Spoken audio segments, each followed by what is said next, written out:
Marte, el planeta rojo, tiene problemas. Algo ha interferido en su órbita. Marte se ha salido de su camino y se precipita hacia el Sol. El problema radica en que la Tierra se encuentra en su trayectoria y la colisión es inevitable.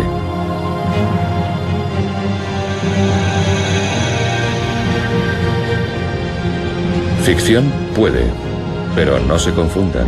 Todo apunta a que en la realidad se produjo un choque semejante que conmocionó la Tierra hasta la médula, aunque esto supuso un golpe de suerte.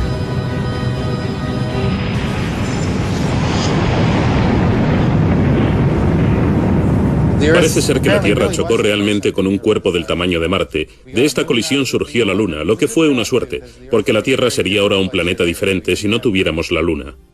Esta es una prototierra sin luna esperando que se produzca el choque de la suerte. La Tierra en versión inicial, la que existía antes de que se produjera el choque que dio lugar a la formación de la Luna, quedó destruida en la colisión. La Tierra que hoy habitamos, la Tierra en segunda versión, es un planeta completamente diferente de lo que hubiera sido si el choque no se hubiera producido. Hasta hace poco, los científicos no se habían planteado una pregunta tan sencilla. ¿Qué pasaría si no tuviéramos la Luna?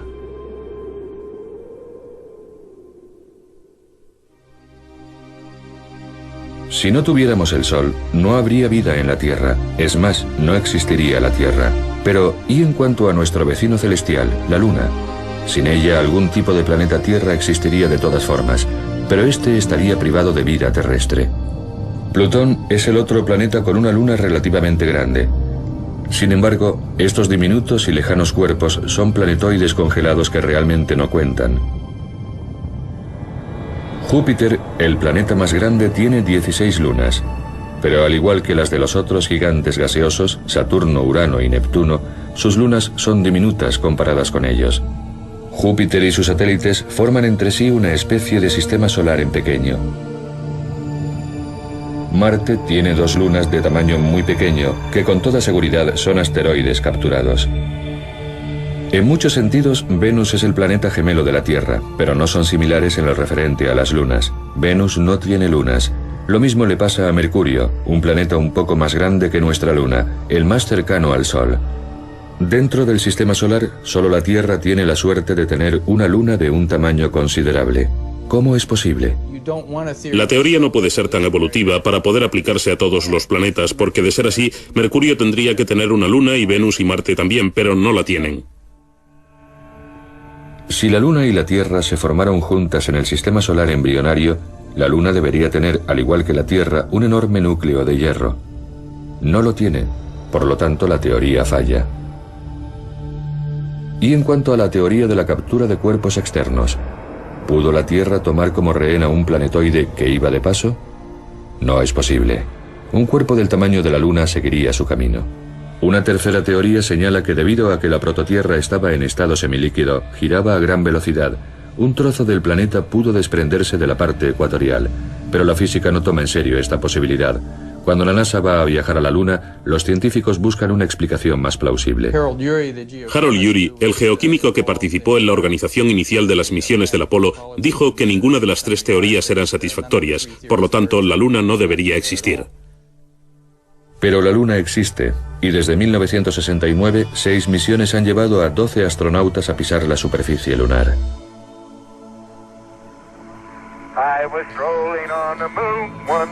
Pero los primeros alunizajes del Apolo se concentraron tan solo en poner banderas y dejar huellas sobre el suelo. Más adelante los astronautas comenzaron a buscar lo que se llamaban rocas génesis, aquel material que datara de la época de la formación de la Luna. ¿Resolverían estas el misterio del origen de la Luna? En total, las misiones del Apolo obtuvieron 336 kilogramos de polvo lunar y de rocas. 2, 1, 0. Despegamos, Roger. Ignición.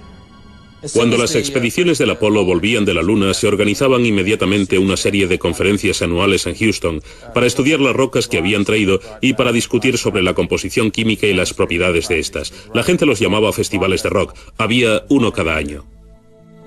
Los resultados son decepcionantes. Las rocas se parecen a las del manto de la Tierra, pero no contienen agua y tienen muy poco hierro. No se trata de rocas génesis. Y no es de extrañar. A lo largo de miles de millones de años, la Luna ha sufrido gran cantidad de bombardeos cósmicos que han destruido las rocas más antiguas de su superficie. La búsqueda de las rocas Génesis fue una empresa de locos. El hombre pisa la Luna, pero esto no arroja ninguna luz sobre las teorías de su origen. Los científicos se reunieron y comentaron: han pasado casi 10 años desde la última expedición del Apolo y tendríamos que haber aprendido algo sobre los orígenes de la Luna y sus primeros años de existencia. ¿Por qué no tenemos una respuesta? Hartman opina que sus colegas han pasado por alto lo más importante al haberse concentrado tan solo en analizar las rocas. Según él, en los choques está la clave de todo. La Luna es un registro claro de los impactos procedentes del espacio desde hace 4.500 millones de años. Además, algunos de estos choques han sido realmente brutales, aunque no se vean claramente en el hemisferio visible desde la Tierra. Antes del Apolo, cuando se desconocía casi por completo la cara oculta de la Luna, Hartman empezó a localizar en un mapa los cráteres de los bordes del hemisferio visible. En un laboratorio, con la ayuda de sus colegas, construyó una maqueta de un globo. Proyectamos sobre el globo las mejores fotos de la Luna y la observamos de lado. Entonces descubrimos una serie completa de rasgos. Había unas grandes cicatrices concéntricas que eran cráteres gigantescos de unos 1000 kilómetros de ancho.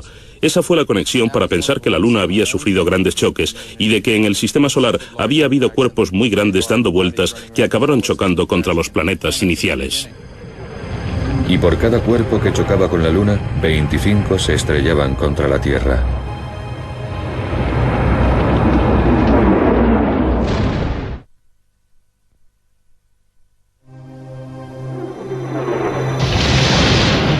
En 1984, Hartman estaba completamente convencido. El pequeño núcleo de hierro, las rocas sin un rastro de agua, como aquellas que se encuentran en el manto de la Tierra. La Luna tiene que haberse formado a partir del choque más gigantesco que haya habido. El objeto con el que chocó tuvo que haber sido del tamaño de un planeta. ¿Pero es posible que los planetas puedan chocar? Una nueva teoría rusa sobre la formación de los planetas defiende que estos pueden chocar y que de hecho chocan. El sistema solar en sus orígenes es una vorágine.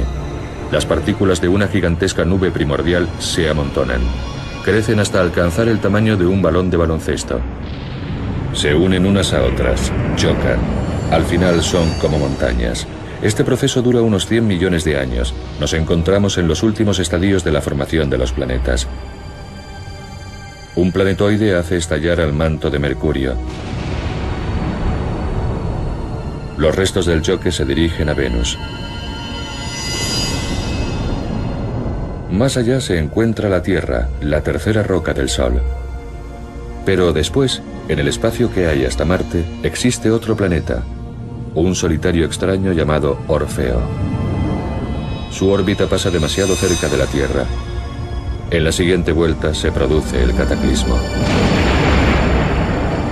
Es una idea muy elegante. La idea de que hubiera grandes colisiones que afectaran de vez en cuando a los planetas nos permitiría explicar por qué un planeta tiene un tipo de sistema y otro lo tiene completamente diferente.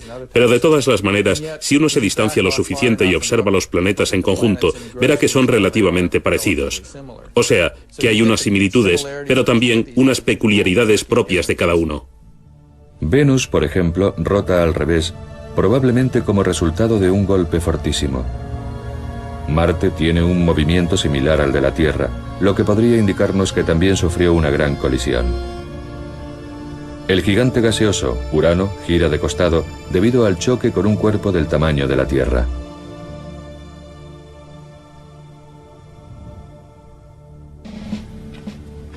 Conozcamos a un experto mundial en choques.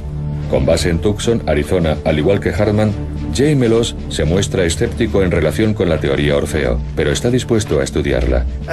Como científicos estamos muy interesados en saber qué sucede cuando dos planetas colisionan, pero probablemente no podremos hacer nunca experimentos con planetas reales.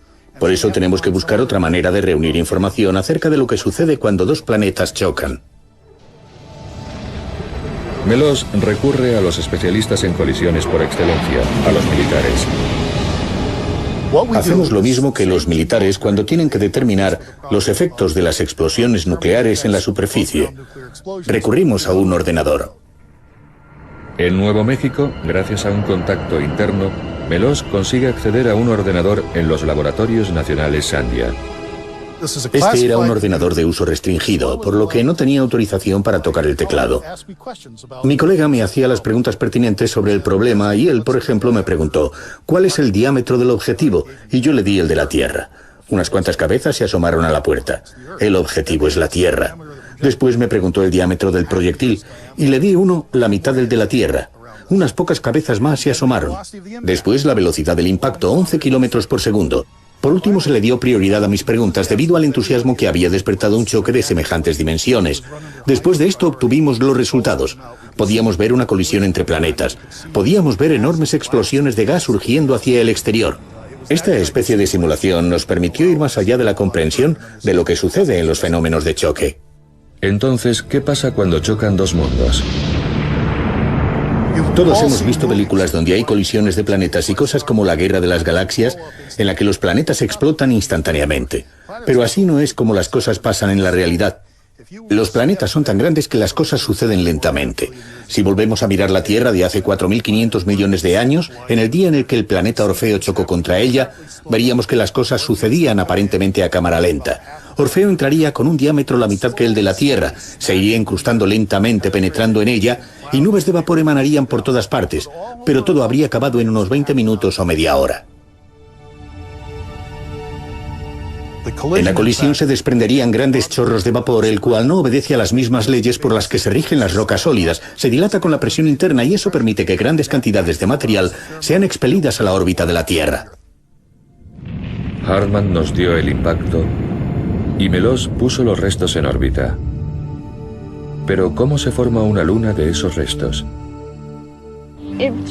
Realmente es una cuestión de pura suerte el que un cierto cuerpo celeste choque contra otro y como resultado nazcan los planetas.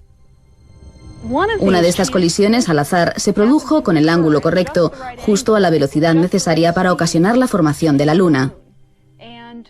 Si lo miras de esa manera, te das cuenta de que de hecho el que la Tierra con su gran luna acabara a la distancia óptima del Sol, siendo así habitable, responde a un factor puramente fortuito. Marte no compartió la misma suerte. Dos pequeños satélites. Uno de ellos sería el que chocara contra el planeta. Una luna interior de Saturno se rompe en 1000 pedazos debido al choque con un cuerpo. De ahí se forman una serie de anillos y un nuevo satélite, la luna que conocemos hoy con el nombre de Miranda. Saturno y sus anillos. Miles de millones de partículas, unas tan pequeñas como granos de arena, otras del tamaño de camiones. Los anillos son posiblemente los restos de una luna que se acercó demasiado y se desintegró por la fuerza gravitatoria del planeta, o quizá un impacto la pulverizó. De cualquier manera, los anillos están demasiado próximos a Saturno para poder formar otro satélite. Están dentro de lo que los astrónomos llaman el radio Rosse. Fuera de este ámbito es posible la formación de lunas. Dentro, el material se arremolina y cae de nuevo al planeta. Ese es el destino de los anillos de Saturno. El tipo concreto de choque necesario para la formación de una luna del tamaño de la nuestra es, en realidad, bastante especial. Si Orfeo hubiera chocado de frente contra la Tierra, no existiría la luna. Debido al ángulo de choque se habría formado un anillo de restos que al encontrarse dentro del radio Rosse habrían caído otra vez a la Tierra. Sin embargo, existen otros casos en los que hemos visto que después de una colisión se forman dos lunas que pueden llegar a permanecer estables durante miles y miles de años. Canup ha probado todos los ángulos posibles en su modelo de simulación Orfeo. En uno de los intentos se formaron dos pequeñas lunas, pero el equilibrio entre ambas era insostenible. Desgraciadamente, dos lunas no podrían sobrevivir hasta nuestros días. ¿Qué visión tan extraordinaria habría sido la de tener dos lunas en el cielo cerca de la Tierra?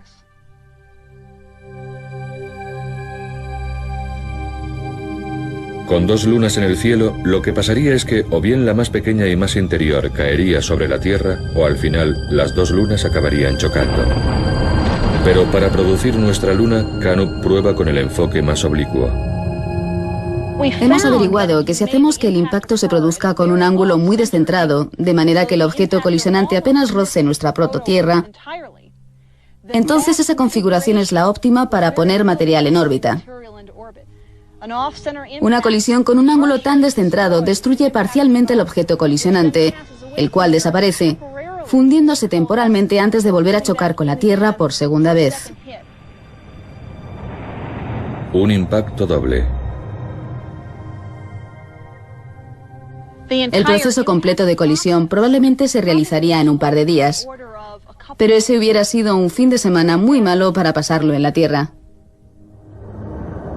Pero el premio que ganamos fue la Luna. Se forma justo fuera del Radio Ross, a unos 21.000 kilómetros de la segunda versión de la Tierra. Acumulando materiales expulsados de un disco incandescente de restos, la Luna se consolida rápidamente en un periodo de 100 años. Si hubiéramos estado en la Tierra cuando la Luna se formó, es decir, unos 100 años después de la colisión, la Luna sería una visión impresionante en el cielo nocturno. Si viéramos a la Luna justo después de que se hubiera formado, tendría 15 veces el tamaño actual. Probablemente fuera un espectáculo impresionante de ver. En nuestro devastado planeta, la situación es un infierno. Volcanes en erupción, la corteza se resquebraja, océanos de lava. La Luna está tan cerca que se producen mareas de rocas y de magma.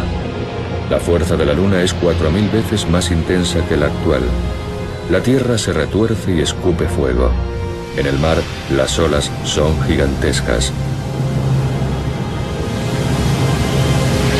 A lo largo de 4.500 millones de años, la Tierra se va enfriando y reposando gradualmente. Al principio, la enorme energía maremotriz causó que la Luna se apartara rápidamente. La velocidad de rotación de ambos cuerpos fue disminuyendo. El día se alarga desde 4 horas hasta 24. La acción de las mareas continúa ralentizando la velocidad de rotación de la Tierra y obliga a la Luna a seguir retrocediendo. Los científicos han averiguado, analizando unas capas rocosas llamadas ritmitas de mareas, la frecuencia de las mareas prehistóricas. Marjorie Chan de la Universidad de Utah ha estudiado estas capas en el cañón Big Cottonwood. Hace millones de años, esto eran capas de sedimentos depositados por la acción de las mareas en el estuario de un río. Algunas de estas capas rocosas formadas por la acción de las mareas son tan finas como el papel y es como si cada una llevara escrita la historia o fuera la página de un diario que nos cuenta lo que sucedió hace miles de millones de años. Los hallazgos de Chan son categóricos. Las mareas primitivas eran más frecuentes y los días mucho más cortos. Es increíble que estas formaciones rocosas debidas al ciclo de las mareas nos digan que los días tenían solo 18 horas. Podemos ver cómo era el ciclo diario y establecer cuántos días había en un mes y cuántos meses en un año. Y con todos esos datos demostramos de qué manera la Luna se ha estado apartando de la Tierra con el paso del tiempo. De los 21.000 kilómetros de separación de un principio, la Luna se encuentra en la actualidad a una distancia de unos 384.000 kilómetros. Hoy en día, cuando se alinean el Sol, la Tierra y la Luna, esta puede cubrir totalmente el Sol. Desde la Tierra se ve un eclipse total, una coincidencia cósmica asombrosa. Los eclipses de este tipo son una prueba más de que la Luna está retrocediendo con respecto a la Tierra. Esto es un eclipse total actual, pero cuando la Luna estaba más cercana a la Tierra se veía de esta manera. En el futuro, cuando la Luna esté todavía más lejos de la Tierra, los eclipses totales serán fenómenos del pasado. Los documentos sobre antiguos eclipses revelan que hace tan solo 2000 años los días eran ligeramente más cortos que en la actualidad. Si el eclipse solar del año 136 a.C. hubiera sido constante, se habría visto un eclipse total en esta franja. Sin embargo, como los días eran más cortos en una 20ª parte de segundo, esta franja de totalidad se amplía hacia el este llegando hasta Babilonia. Hace más de un cuarto de siglo, los astronautas del Apolo instalaron en la Luna unos reflectores. Hoy en día, estos son un objetivo para los astrónomos del Observatorio McDonald en Texas. Proyectando rayos láser sobre estos reflectores, se puede medir la distancia al milímetro, la velocidad con la que la Luna se está alejando de la Tierra. El espacio entre ambos cuerpos se está ensanchando a razón de más de 3,5 centímetros al año. Desde este tamaño, la Luna ha encogido en 4.500 millones de años hasta llegar a este otro. La fuerza de la gravedad de la Luna mantiene a la Tierra en un equilibrio estable con una inclinación media de 23 grados. En contraste con esto, Marte carece de una luna grande que lo equilibre. Por eso fluctúa sobre su eje. A lo largo de millones de años, la inclinación puede variar de 0 a 90 grados, desestabilizando por completo su clima. Imagínense la Tierra de esta manera. En París, en el Bureau de Longitude, el astrónomo Jacques Lascar está estudiando precisamente eso. ¿Qué pasaría si la Tierra careciera de esa gran luna de la suerte? En primer lugar, hace un modelo de la Tierra con la Luna. Nuestro eje se mueve en un círculo, pero siempre a 23 grados de inclinación. Si se elimina la Luna, el movimiento circular se ralentiza, pero la Tierra se vuelve loca. Los cálculos de Lascar indican un caos total. Si eliminamos la Luna, perdemos por completo la estabilidad. La Tierra deambula sin rumbo por el sistema solar. Lascar no duda de que dependemos completamente de nuestra compañera del espacio. Si no tuviéramos a la Luna, el eje de la Tierra variaría de forma caótica entre 0 y 90 grados, y los cambios climáticos serían totalmente drásticos. Podría decirse que la Luna es el regulador climático de la Tierra. Incluso con la Luna, la Tierra experimenta fluctuaciones en su rotación. Lynn Rothschild es miembro del equipo de la NASA que estudia los orígenes de la vida y sabe que incluso el más pequeño de los cambios puede tener un profundo efecto. Existe un equipo investigador en Alemania que opina que la razón de que las primeras civilizaciones surgieran en la región del delta del Nilo y no en el Sáhara, en donde había grupos humanos más numerosos, se debió a que la inclinación de la Tierra era de menos de 1 grado. El frondoso Sáhara del norte de África se convierte en un terreno marrón y yermo. Aún hoy es el desierto más extenso de la Tierra y el resultado de una fluctuación planetaria. Sin la Luna tendríamos cambios en la inclinación de 20, 30, 40, 50 grados y más, así que compárese esto con ese cambio de inclinación de menos de 1 grado que provocó las migraciones humanas en masa y podrán hacerse una idea de lo importante que este fenómeno es para la existencia de la vida en la Tierra. Por lo tanto, el que estemos perdiendo la Luna puede ser motivo de preocupación. ¿Podría ser esto Egipto cuando la Tierra empiece a bambolearse? ¿Es este el Sáhara del futuro? ¿Se convierte la Antártida en un desierto abrasado por el sol? Este es el futuro si perdemos la Luna y la Tierra se da la vuelta. Tendríamos veranos increíblemente calurosos. En tierra firme hablamos de temperaturas de hasta 100 grados centígrados por encima de la temperatura de ebullición del agua. Los inviernos sufrirían temperaturas muy por debajo de los niveles de congelación, incluso más fríos que el hielo seco. Temperaturas increíblemente bajas.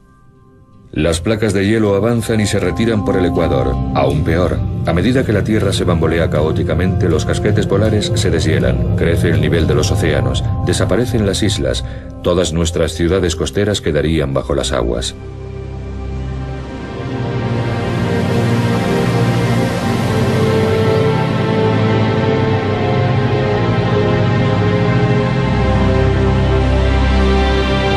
Es un hecho real, la Luna nos está abandonando. Cuanto más se aleja, menor será su influencia estabilizadora sobre nuestro planeta y más lenta será la rotación de la Tierra. Los días se harán más y más largos. Una manera de paliar el efecto del alejamiento de la Luna podría ser mediante la construcción de presas, no en los ríos, sino en los océanos. Se trata de una ficción científica, pero tenemos millones de años por delante para desarrollar nuestra tecnología. Estamos perdiendo la Luna debido a la fricción que causa el régimen de mareas. Si mediante la construcción de presas se redujera el flujo y el reflujo de los océanos, podríamos paliar el retroceso de la Luna. Igual de atrevida es la idea del difunto Alexander Avian de la Universidad del Estado de Iowa. Su idea es la de secuestrar a una de las lunas de Júpiter y aparcarla en la órbita de la Tierra. Esta luna, Europa, es lo suficientemente grande para realizar el trabajo a la perfección. No reemplaza a la Luna. Europa ayuda solamente a nuestro planeta a mantenerse erguido a medida que la influencia de la Luna disminuye.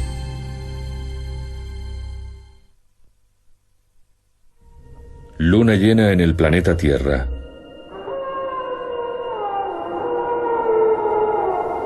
Nadie sabe por qué, pero la luna llena siempre augura problemas para los hospitales, prisiones y las calles de cualquier ciudad.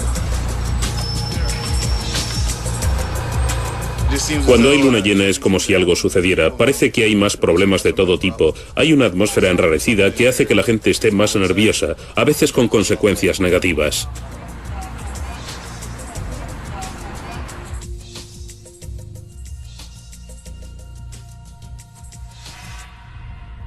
La ciencia explica las fases lunares que van desde la luna nueva a la luna llena.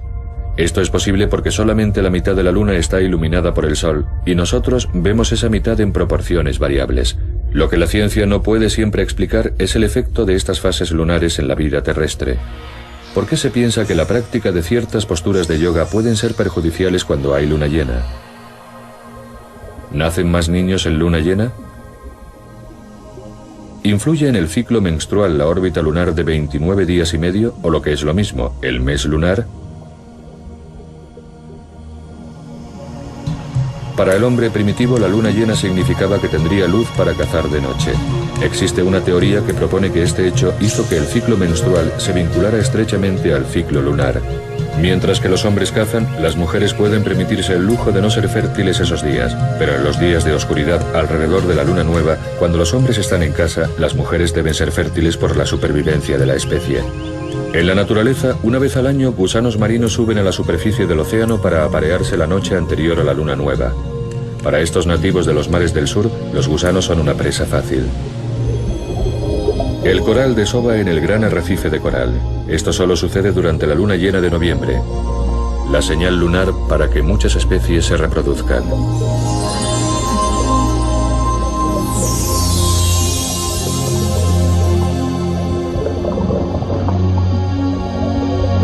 Cuando las mareas alcanzan su punto más alto durante la luna nueva y la luna llena, las tortugas marinas vienen a la playa por la noche a depositar sus huevos. Este es el momento más seguro para incubar a su prole. Igual que la luna regula las mareas regulan los hábitos. Solamente cuando hay marea baja, estos cangrejos emergen de sus entierros subterráneos. En las Islas Galápagos, las iguanas marinas se anticipan hasta 2 horas a las mareas bajas. Esto les da una ventaja a la hora de ganar control sobre la zona de abastecimiento que comparten con las focas.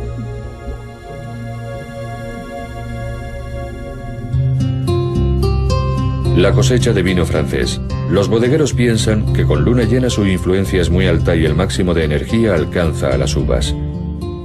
Por eso, los franceses prefieren recoger la uva en los días cercanos a la luna llena y prensarla en los días de luna nueva, puesto que según ellos, la influencia de la luna está en su punto más bajo y el vino tiene menos pozo y por lo tanto es más claro.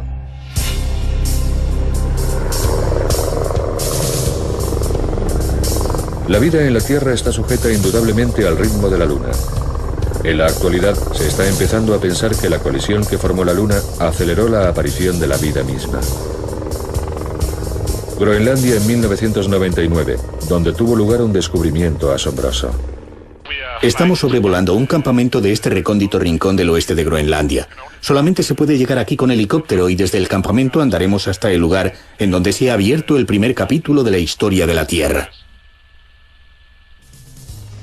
Hace 3.800 millones de años, este saliente rocoso formaba parte del fondo del océano.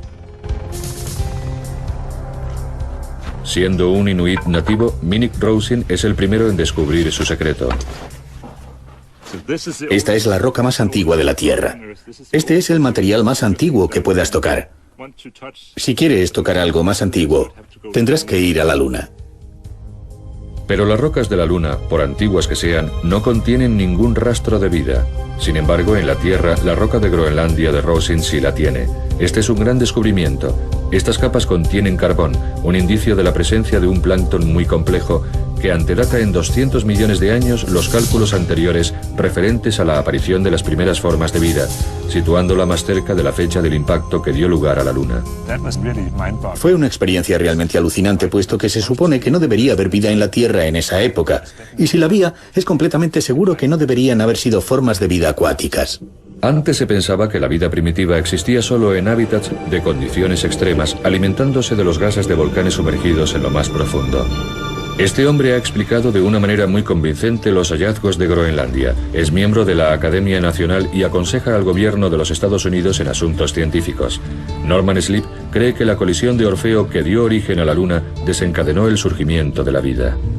La Tierra en versión primera murió en la colisión con Orfeo. Esta es la Tierra en versión segunda. Si nos encontráramos en la Tierra en versión primera, estaríamos sumergidos en 3 kilómetros de agua. No tendríamos oxígeno para respirar. La teoría de Sleep es radical. Orfeo hizo desaparecer la mitad de los océanos de la Tierra en versión primera, provocando la formación de una nueva atmósfera. Es muy posible que exista vida acuática en nuestro protoplaneta. A la Tierra, en versión primera, no le falta agua. Es posible que también haya vida en Orfeo. Pero en semejante colisión no hay supervivientes. El choque devuelve completamente a la Tierra al principio. Ese fue el principio de cualquier forma de vida que existiera tanto en la Tierra como en Orfeo. Pero tiene el presentimiento de que Orfeo despertó la vida en la Tierra. Puede que haya una conexión directa entre el nacimiento de la vida en la Tierra y la colisión que provocó la formación de la Luna. Sleep opina que Orfeo, al igual que la Tierra en versión primera, tenía un núcleo de hierro. En el ordenador, los núcleos se muestran en azul. Tan violento es el choque que se funden. Cuando Orfeo choca con la Tierra, se introducen en la Tierra enormes cantidades de hierro. Este hierro reaccionó con el agua, produciendo hidrógeno. Esto causó la formación de una atmósfera reductora, la cual es esencial para que la vida surja. Si además pasa electricidad a través de ella, como por ejemplo los rayos, entonces los precursores de la vida podrían aparecer. En 1952, un famoso experimento hizo precisamente eso. Hal Urey y este hombre, Stanley Miller, crearon aminoácidos simples en tubos de ensayo. Pero no se les hizo caso porque sus colegas insistían en que las condiciones para que la vida surgiera en la Tierra en una etapa tan temprana no eran las adecuadas, porque no existía lo que vino a llamarse la atmósfera reductora. Pero en la actualidad sabemos que la colisión con Orfeo puede haber producido una atmósfera de ese tipo. Suponiendo que no se hubiera producido el choque, ¿cómo se desenvolvería nuestro planeta? La Tierra en versión primera sería un océano por completo. Podríamos ver unos pocos trozos de tierra sobresaliendo en la superficie. Veríamos un poco el Tíbet, tal vez la parte alta de Hawái, el Everest, pero estaría esencialmente cubierta de agua. Sin el choque no podría haber forma de vida humana en la Tierra. Este documental, a lo mejor, lo habrían hecho otras formas de vida, pero seguro que no lo habrían hecho humanos. Solo podemos especular sobre el tipo de criaturas que habrían evolucionado en la Tierra en versión primera. Es muy divertido intentar imaginarse cómo sería la vida en la Tierra. ¿Habría vida inteligente? Si no hubiera existido la colisión que formó la Luna, creo que la vida en tierra firme habría sido diferente. Puede que ni siquiera existiera. Además, sin una luna que ralentizase nuestra rotación, la Tierra sería un mundo hostil y frenético. La Tierra tendría una rotación muy rápida. Solo con el Sol y sin luna, los días se sucederían muy rápido, a un ritmo 3 veces mayor que el actual. Saldría el Sol, se pondría todo esto a una velocidad mayor. Todo lo que sucediera durante el día pasaría de forma más rápida. Un clima atroz. Los vientos soplarían a cientos de kilómetros por hora. Habría tormentas de arena constantemente. Ningún ser humano podría evolucionar aquí. Así que uno tendría que recurrir al medio acuático. ¿Sería posible la vida inteligente en el mar? Los pulpos y algunas especies similares son animales bastante inteligentes.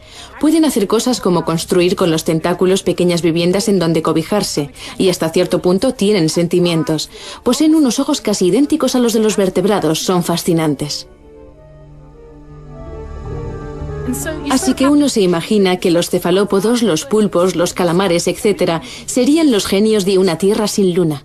Pero con la Luna, aunque los cefalópodos no evolucionaron para dominar en la Tierra en versión segunda, e incluso nuestros océanos, la mayoría de todo esto desapareció con la colisión de hace 65 millones de años, la que acabó con los dinosaurios. Aproximadamente una vez cada 100 millones de años se producen extinciones en masa. En el pasado, la Luna podría haber servido de escudo a la Tierra contra tales colisiones, pero las posibilidades estadísticamente son muy pequeñas. Para un biólogo evolucionista, las estadísticas no tienen importancia. Lo único que necesito es una colisión que afectara a la evolución. Además, lo fascinante del caso es que no hay manera de probarlo. Pudo haber habido un tiempo en el que la Luna nos protegió, nos salvó al estar en el lugar adecuado en el momento adecuado, pudiendo interceptar un impacto que de lo contrario habría hecho muchísimo daño a la vida en la Tierra. Es decir, una colisión que habría provocado extinciones en masa. La Luna podría haber salvado a nuestro planeta. Y ahora está a punto de convertirse en nuestro puente de paso hacia otros planetas.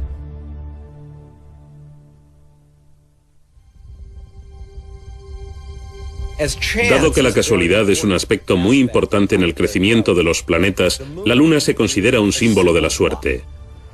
Si en los inicios de la formación planetaria una partícula diminuta de polvo se moviera muy ligeramente, un movimiento de la anchura de un cabello humano, podría provocar una colisión millones de años más tarde. Puede que Orfeo no llegara a alcanzar a la Tierra. Tal vez se precipitó sobre Venus. Esto produciría un sistema muy similar a nuestro sistema terrestre actual, con la excepción de que sería Venus quien tuviera una luna grande en lugar de la Tierra. Esto acabaría con las posibilidades del desarrollo de vida inteligente en nuestro planeta. 3, 2, 1, 0. Despegue de la nave Explorador Lunar en viaje para redescubrir la Luna. Pero ya que tenemos la Luna, tenemos la oportunidad de colonizar el sistema solar y nos volvemos a poner en camino. Siempre he considerado a la Luna como un mundo completo. La gente tiende a olvidarse de que es un mundo, es un sitio enorme. La superficie de la Luna es igual a la extensión de todo el continente americano. Pero a pesar de las numerosas investigaciones y de 6 alunizajes del Apolo, nuestro vecino celestial sigue siendo relativamente un extraño. Aquí tenemos todo un mundo del que no conocemos virtualmente nada. Con mucha frecuencia hago la siguiente analogía. Si hubiera habido 6 equipos repartidos por California trabajando 3 días a la semana, nunca se habría encontrado oro, ni petróleo. Y nunca se habría encontrado agua. Un agua traída se crea hace miles de millones de años por los cometas. En lo profundo de los cráteres en tinieblas de los polos lunares puede que se haya conservado hielo. En 1998, la expedición de Binder, el explorador lunar, detecta hidrógeno, un posible signo de la existencia de agua. La cantidad de agua sobre la que estamos volando en estos momentos sería más o menos el equivalente de la que creemos que se encuentra congelada en las regiones polares de la Luna, según la información del explorador lunar. Si esto es así, es el momento de empezar la colonización de la Luna. Si es verdad que existe agua en la Luna, esta valdrá su peso en oro. Queríamos interesar a la gente para que volviese a estudiar la Luna, ya que esta es el futuro de la humanidad, y es el comienzo de la colonización del sistema solar. Creo que el explorador ha sentado las bases para ello. Quiero ver al hombre en la Luna, y quiero que la humanidad se despliegue por todo el sistema solar, y este es nuestro punto de partida. Cuando al explorador lunar se le va acabando el combustible, Binder tiene una idea. Toma como objetivo un cráter en el Polo Sur. ¿Un choque deliberado haría saltar agua y probar así la teoría? Desgraciadamente no, pero fue un buen intento. David Gum representa a la nueva generación de empresarios espaciales. Está planeando financiar una misión a la Luna con fines comerciales. En su cuartel general del desierto de Mojave, en California, Gum posee un modelo de cohete reciclado. Desde la órbita de la Tierra, el cohete lanzará una escalera en busca del agua. No existen pruebas definitivas de que haya agua allí. Nuestro robot aterrizará probablemente en el Polo Sur, cerca de la llamada Cima de la Vida Eterna, para dirigirse después al interior de uno de estos oscuros cráteres de los polos y comprobar si existe hielo, y en tal caso recuperarlo para formar nuestro primer oasis espacial.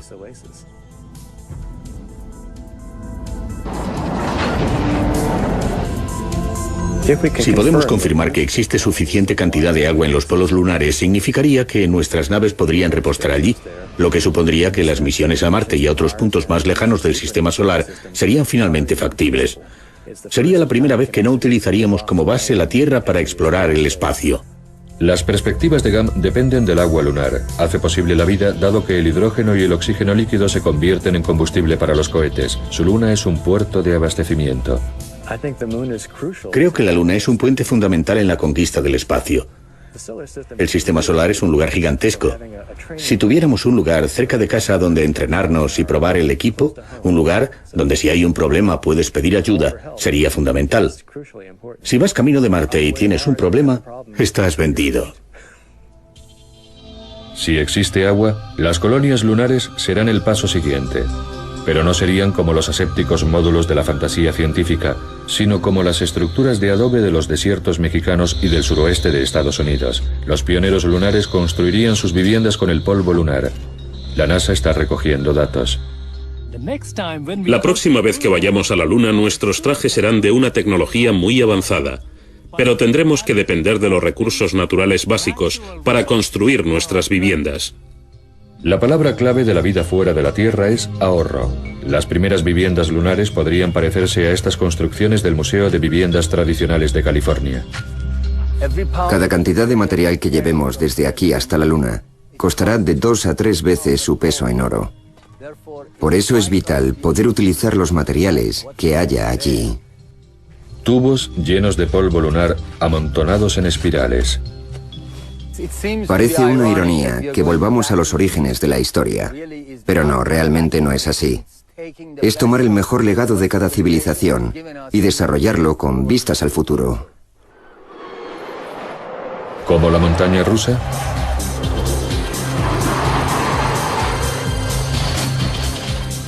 Tangabelu, un arquitecto espacial, habla con el especialista en cohetes Anthony Supero. El tema del que están hablando es el transporte, la forma más barata de despegar de la Luna. ¿Crees que esto será similar a lo que nos encontraremos en la Luna? Me temo que sí. ¿Podríamos despegar con esto de la Luna? Un viaje de levitación magnética que nos pone rumbo a Marte. La NASA lo está estudiando. La fuerza de gravedad de la Luna es 1/6 de la de la Tierra, y es 100 veces más barato lanzar vehículos espaciales desde la Luna. Pero imagínense tener que pasar 3 años aquí para llegar a Júpiter.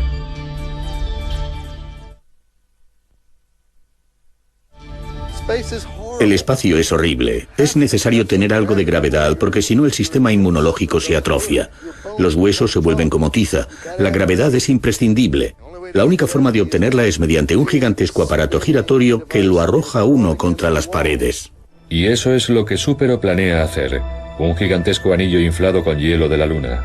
Este hielo estaría almacenado en una estación de abastecimiento en la órbita lunar.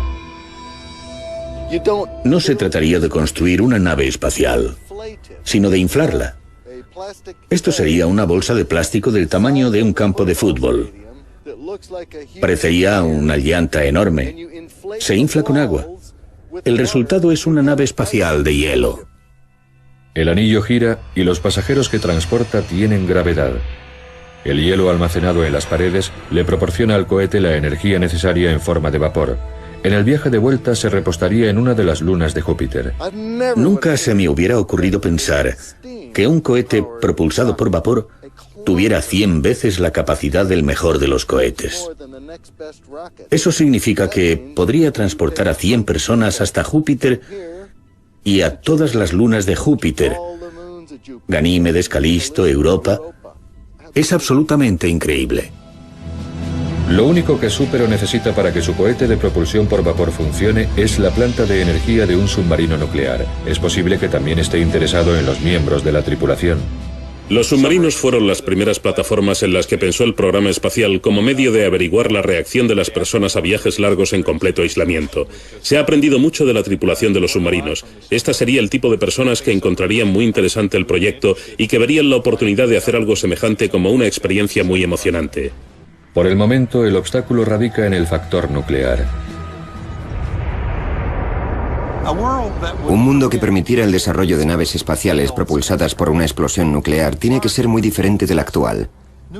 Las armas nucleares tendrían que estar completamente erradicadas. Si alguna vez logramos alcanzar un óptimo orden social, no faltarán todo tipo de oportunidades maravillosas.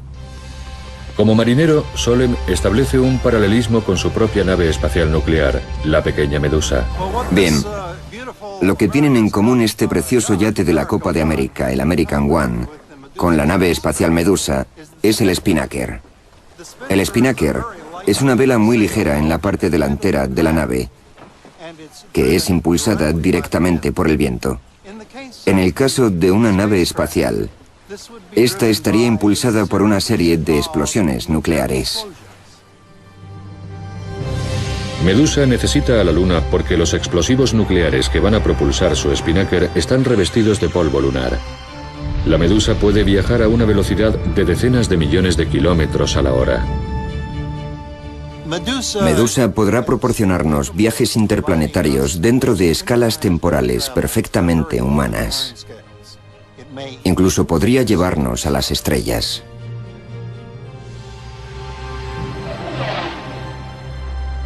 ¿Alrededor de esas estrellas habrá planetas que florezcan como la Tierra? O tal vez sea necesario el tipo de suerte que corrió nuestra luna. Ahora que hemos descubierto que hay planetas alrededor de otras estrellas, ¿qué nivel de importancia tiene la existencia de una luna para que sean posibles unas condiciones de vida como las de la Tierra? Si existen 100 planetas alrededor de otras estrellas y 50 de ellos son parecidos a la Tierra, ¿esos 50 planetas serán parecidos a la Tierra o para poder tener algo realmente parecido es necesario que tengan una luna?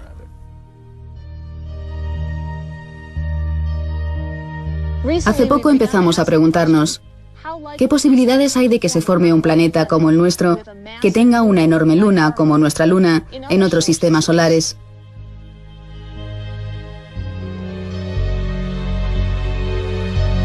Esta es una pregunta difícil, porque parece ser que la luna es un elemento vital para las condiciones de habitabilidad y de estabilidad del clima de nuestro planeta. Entonces, para poder contestar a la pregunta, ¿qué posibilidades hay de que existan otras tierras?, tendríamos que responder a la pregunta, ¿qué posibilidades hay de que existan otras lunas?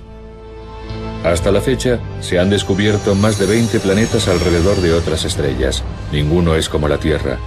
Tal vez algún día, a bordo del Medusa, divisaremos un plácido planeta azul alrededor del cual girará una enorme luna.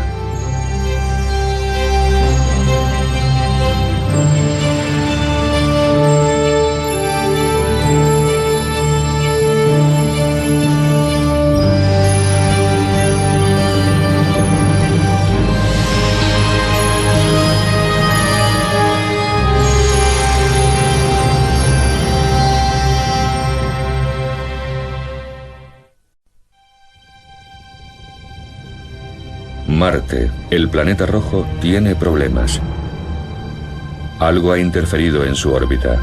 Marte se ha salido de su camino y se precipita hacia el Sol. El problema radica en que la Tierra se encuentra en su trayectoria y la colisión es inevitable.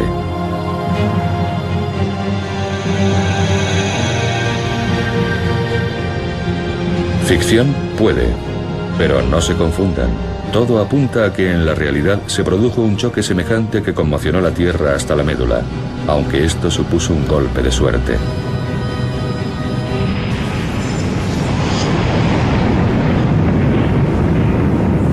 Parece ser que la Tierra chocó realmente con un cuerpo del tamaño de Marte. De esta colisión surgió la Luna, lo que fue una suerte, porque la Tierra sería ahora un planeta diferente si no tuviéramos la Luna. Esta es una prototierra sin luna esperando que se produzca el choque de la suerte. La Tierra en versión inicial, la que existía antes de que se produjera el choque que dio lugar a la formación de la Luna, quedó destruida en la colisión. La Tierra que hoy habitamos, la Tierra en segunda versión, es un planeta completamente diferente de lo que hubiera sido si el choque no se hubiera producido. Hasta hace poco, los científicos no se habían planteado una pregunta tan sencilla. ¿Qué pasaría si no tuviéramos la Luna?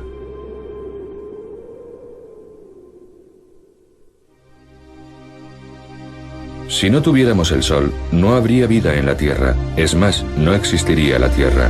Pero, ¿y en cuanto a nuestro vecino celestial, la Luna?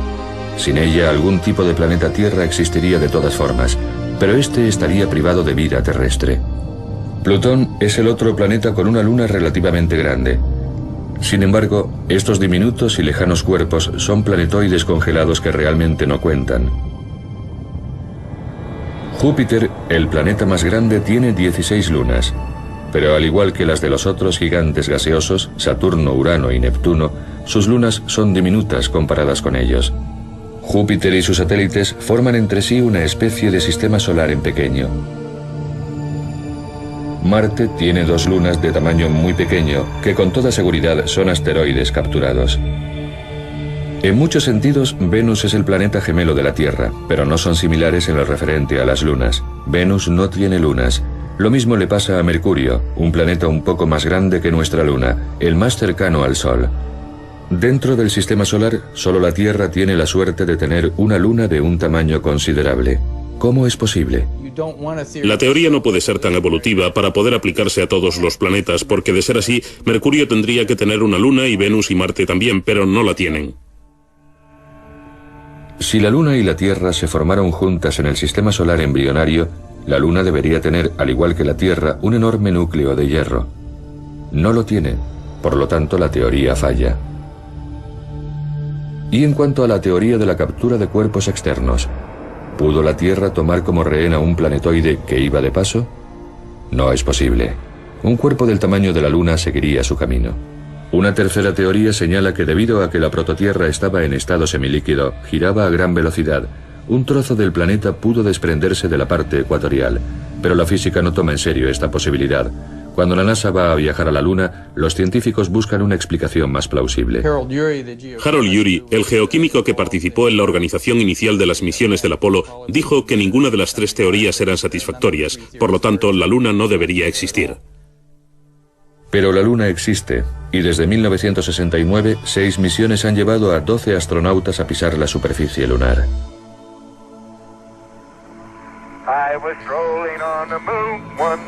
Pero los primeros alunizajes del Apolo se concentraron tan solo en poner banderas y dejar huellas sobre el suelo. Más adelante los astronautas comenzaron a buscar lo que se llamaban rocas Génesis, aquel material que datara de la época de la formación de la Luna. ¿Resolverían estas el misterio del origen de la Luna? En total, las misiones del Apolo obtuvieron 336 kilogramos de polvo lunar y de rocas. 2, 1, 0. Despegamos, Roger. Ignición. Cuando las expediciones del Apolo volvían de la Luna, se organizaban inmediatamente una serie de conferencias anuales en Houston para estudiar las rocas que habían traído y para discutir sobre la composición química y las propiedades de estas. La gente los llamaba festivales de rock. Había uno cada año. Los resultados son decepcionantes. Las rocas se parecen a las del manto de la Tierra, pero no contienen agua y tienen muy poco hierro. No se trata de rocas Génesis. Y no es de extrañar. A lo largo de miles de millones de años, la Luna ha sufrido gran cantidad de bombardeos cósmicos que han destruido las rocas más antiguas de su superficie.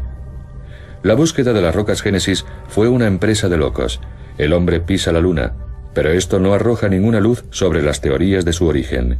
Los científicos se reunieron y comentaron: han pasado casi 10 años desde la última expedición del Apolo y tendríamos que haber aprendido algo sobre los orígenes de la Luna y sus primeros años de existencia. ¿Por qué no tenemos una respuesta?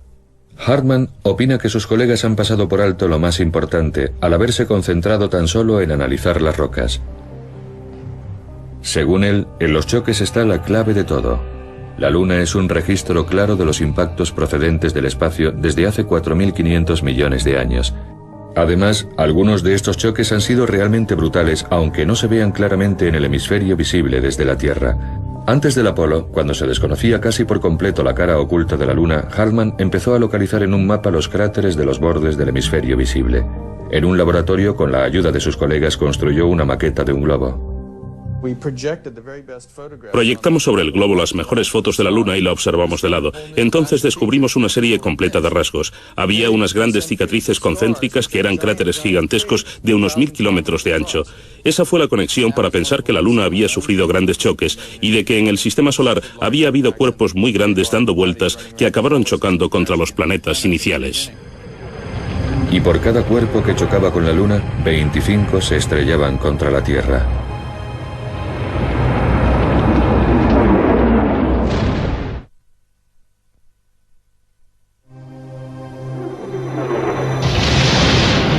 En 1984, Hartman estaba completamente convencido. El pequeño núcleo de hierro, las rocas sin un rastro de agua, como aquellas que se encuentran en el manto de la Tierra. La Luna tiene que haberse formado a partir del choque más gigantesco que haya habido. El objeto con el que chocó tuvo que haber sido del tamaño de un planeta. ¿Pero es posible que los planetas puedan chocar? Una nueva teoría rusa sobre la formación de los planetas defiende que estos pueden chocar y que de hecho chocan. El sistema solar, en sus orígenes, es una vorágine. Las partículas de una gigantesca nube primordial se amontonan. Crecen hasta alcanzar el tamaño de un balón de baloncesto. Se unen unas a otras, chocan. Al final son como montañas. Este proceso dura unos 100 millones de años. Nos encontramos en los últimos estadios de la formación de los planetas. Un planetoide hace estallar al manto de Mercurio. Los restos del choque se dirigen a Venus. Más allá se encuentra la Tierra, la tercera roca del Sol. Pero después, en el espacio que hay hasta Marte, existe otro planeta, un solitario extraño llamado Orfeo. Su órbita pasa demasiado cerca de la Tierra. En la siguiente vuelta se produce el cataclismo. Es una idea muy elegante. La idea de que hubiera grandes colisiones que afectaran de vez en cuando a los planetas nos permitiría explicar por qué un planeta tiene un tipo de sistema y otro lo tiene completamente diferente. Pero de todas las maneras, si uno se distancia lo suficiente y observa los planetas en conjunto, verá que son relativamente parecidos. O sea, que hay unas similitudes, pero también unas peculiaridades propias de cada uno. Venus, por ejemplo, rota al revés, probablemente como resultado de un golpe fortísimo. Marte tiene un movimiento similar al de la Tierra, lo que podría indicarnos que también sufrió una gran colisión. El gigante gaseoso, Urano, gira de costado debido al choque con un cuerpo del tamaño de la Tierra.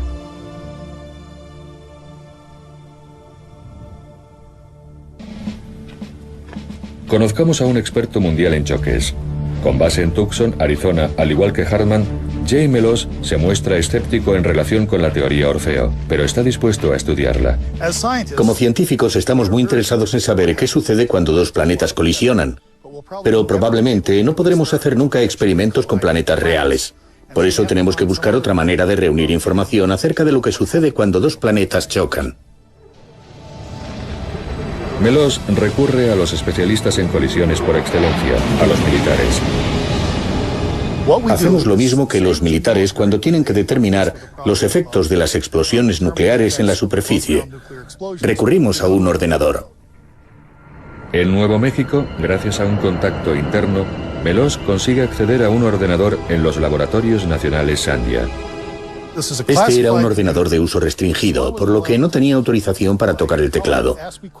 Mi colega me hacía las preguntas pertinentes sobre el problema y él, por ejemplo, me preguntó ¿cuál es el diámetro del objetivo? Y yo le di el de la Tierra. Unas cuantas cabezas se asomaron a la puerta. El objetivo es la Tierra. Después me preguntó el diámetro del proyectil y le di uno la mitad del de la Tierra. Unas pocas cabezas más se asomaron.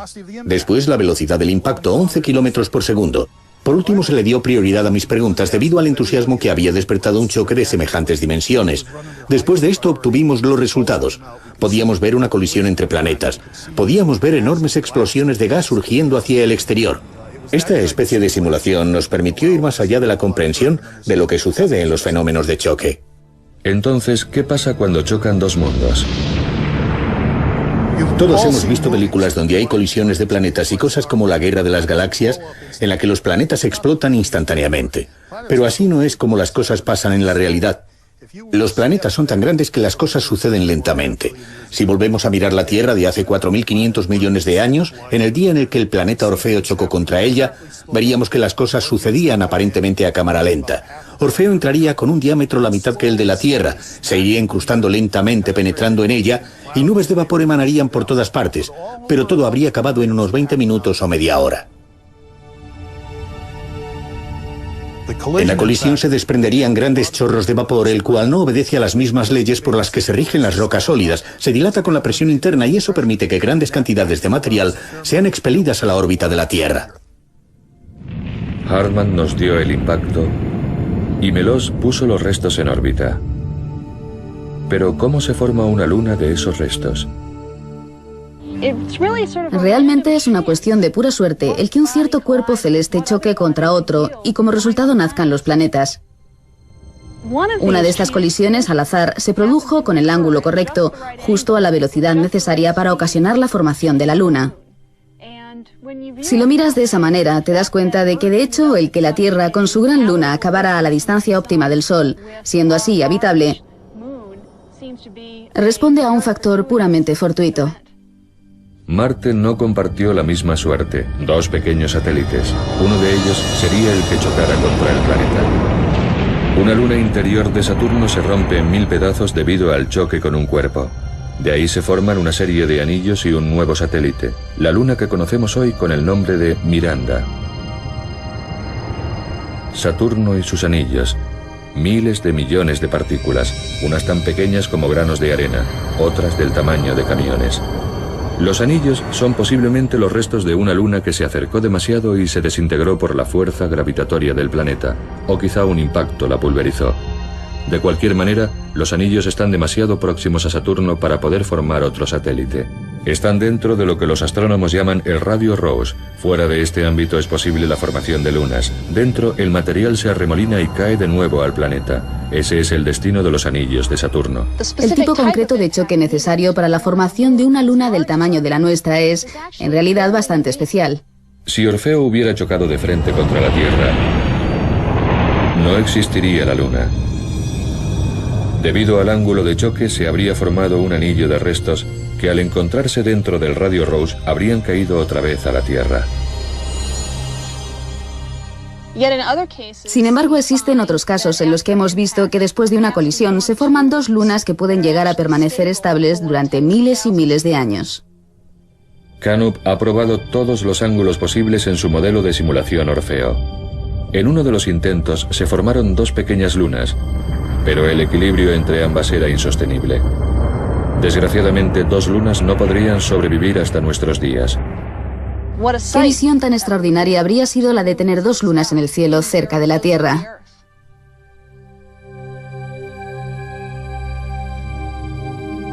Con dos lunas en el cielo, lo que pasaría es que o bien la más pequeña y más interior caería sobre la Tierra, o al final las dos lunas acabarían chocando. Pero para producir nuestra luna, Canup prueba con el enfoque más oblicuo. Hemos averiguado que si hacemos que el impacto se produzca con un ángulo muy descentrado, de manera que el objeto colisionante apenas roce nuestra prototierra, entonces esa configuración es la óptima para poner material en órbita. Una colisión con un ángulo tan descentrado destruye parcialmente el objeto colisionante, el cual desaparece, fundiéndose temporalmente antes de volver a chocar con la Tierra por segunda vez. Un impacto doble. El proceso completo de colisión probablemente se realizaría en un par de días, pero ese hubiera sido un fin de semana muy malo para pasarlo en la Tierra. Pero el premio que ganamos fue la Luna. Se forma justo fuera del radio Rosse, a unos 21.000 kilómetros de la segunda versión de la Tierra. Acumulando materiales expulsados de un disco incandescente de restos, la Luna se consolida rápidamente en un periodo de 100 años. Si hubiéramos estado en la Tierra cuando la Luna se formó, es decir, unos 100 años después de la colisión, la Luna sería una visión impresionante en el cielo nocturno. Si viéramos a la Luna justo después de que se hubiera formado, tendría 15 veces el tamaño actual. Probablemente fuera un espectáculo impresionante de ver. En nuestro devastado planeta, la situación es un infierno. Volcanes en erupción, la corteza se resquebraja, océanos de lava. La Luna está tan cerca que se producen mareas de rocas y de magma. La fuerza de la Luna es 4000 veces más intensa que la actual. La Tierra se retuerce y escupe fuego. En el mar, las olas son gigantescas. A lo largo de 4.500 millones de años, la Tierra se va enfriando y reposando gradualmente. Al principio, la enorme energía maremotriz causó que la Luna se apartara rápidamente. La velocidad de rotación de ambos cuerpos fue disminuyendo. El día se alarga desde 4 horas hasta 24. La acción de las mareas continúa ralentizando la velocidad de rotación de la Tierra y obliga a la Luna a seguir retrocediendo. Los científicos han averiguado, analizando unas capas rocosas llamadas ritmitas de mareas, la frecuencia de las mareas prehistóricas. Marjorie Chan de la Universidad de Utah ha estudiado estas capas en el cañón Big Cottonwood. Hace millones de años, esto eran capas de sedimentos depositados por la acción de las mareas en el estuario de un río. Algunas de estas capas rocosas formadas por la acción de las mareas son tan finas como el papel y es como si cada una llevara escrita la historia o fuera la página de un diario que nos cuenta lo que sucedió hace miles de millones de años. Los hallazgos de Chan son categóricos. Las mareas primitivas eran más frecuentes y los días mucho más cortos. Es increíble que estas formaciones rocosas debidas al ciclo de las mareas nos digan que los días tenían solo 18 horas. Podemos ver cómo era el ciclo diario y establecer cuántos días había en un mes y cuántos meses en un año. Y con todos esos datos demostramos de qué manera la Luna se ha estado apartando de la Tierra con el paso del tiempo. De los 21.000 kilómetros de separación de un principio, la Luna se encuentra en la actualidad a una distancia de unos 384.000 kilómetros. Hoy en día, cuando se alinean el Sol, la Tierra y la Luna, esta puede cubrir totalmente el Sol. Desde la Tierra se ve un eclipse total, una coincidencia cósmica asombrosa. Los eclipses de este tipo son una prueba más de que la Luna está retrocediendo con respecto a la Tierra. Esto es un eclipse total actual, pero cuando la Luna estaba más cercana a la Tierra se veía de esta manera. En el futuro, cuando la Luna esté todavía más lejos de la Tierra, los eclipses totales serán fenómenos del pasado. Los